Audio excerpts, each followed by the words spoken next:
Kaze kuri mwe mwese mukomeza kudukurikira kuri UR Update TV nk'ibisanzwe aba ari update pa update. Rero aka kanya tukaba tuje gusobanura bimwe mu byo umuvugizi wa RIB yatangaje ku cyo umusore buri kantu yaba akurikiranyweho, yaba ndetse yaranafungiwe ku itariki ya 20 z'ukwezi kwa karindwi, ngira ngo hari ku cyumweru. Umuvugizi wa RIB aka kanya akaba amaze gusobanura yuko umusore buri kantu icyo afungiwe, ngira ngo uko mwakomeje kubibona ngafungiwe gufungirana abakobwa babiri mu nzu mu buryo bunyuranyije n'amategeko ku bushake bwe, kandi ibyo bikaba bigize icyaha. Byagenze bite rero? Uko aba bakobwa ngo basobanuye, bavuga yuko umwe muri bo buri kantu yari yamutumiyeho ngo aze bagire ibyo bigana, cyangwa se buri kantu agira ibyo yaba yamwigisha ngo byerekeye kuba yakoresha YouTube n'uburyo bayikoresha imbuga nkoranyambaga.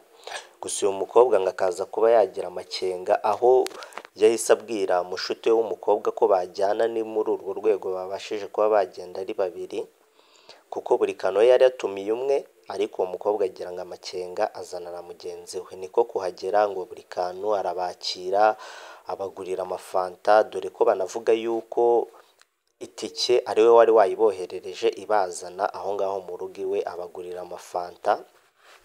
Niko kuza gusaba uwo mukobwa we yari yahamagaye ko yamusanga mu cyumba, bityo umukobwa arabyanga. Biba ngombwa yuko hazamo izo mvururu z'iki nuko yabaguriye n'iki, akaba yanze kuba yamusanga mu cyumba nk'uko yarabimusabye, biteza ku kavuyo, buri kantu ararakara n'iki,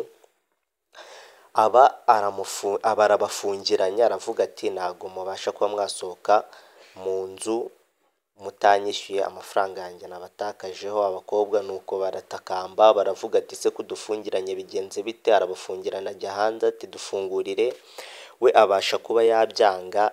Abakobwa bamubwira ati se ko dufite 5,000 bimeze bite? Arati ntabwo ari 5 nshaka, abishyuza inote 7,000. Nuko aravuga ati twe dufite 5,000, arabafungirana.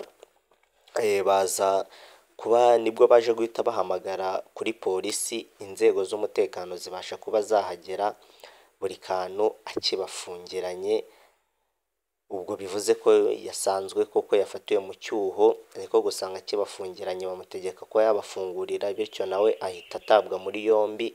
Aka kanya akaba ari kuri sitasiyo ya Kinyinya, akaba ari hafungiye nk'uko umuvugizi wa RIB abitangaza. Bityo rero agakomeza kuba yanasaba abantu kwirinda ibintu by'ibyaha no gufungirana abantu mu buryo butemewe n'amategeko.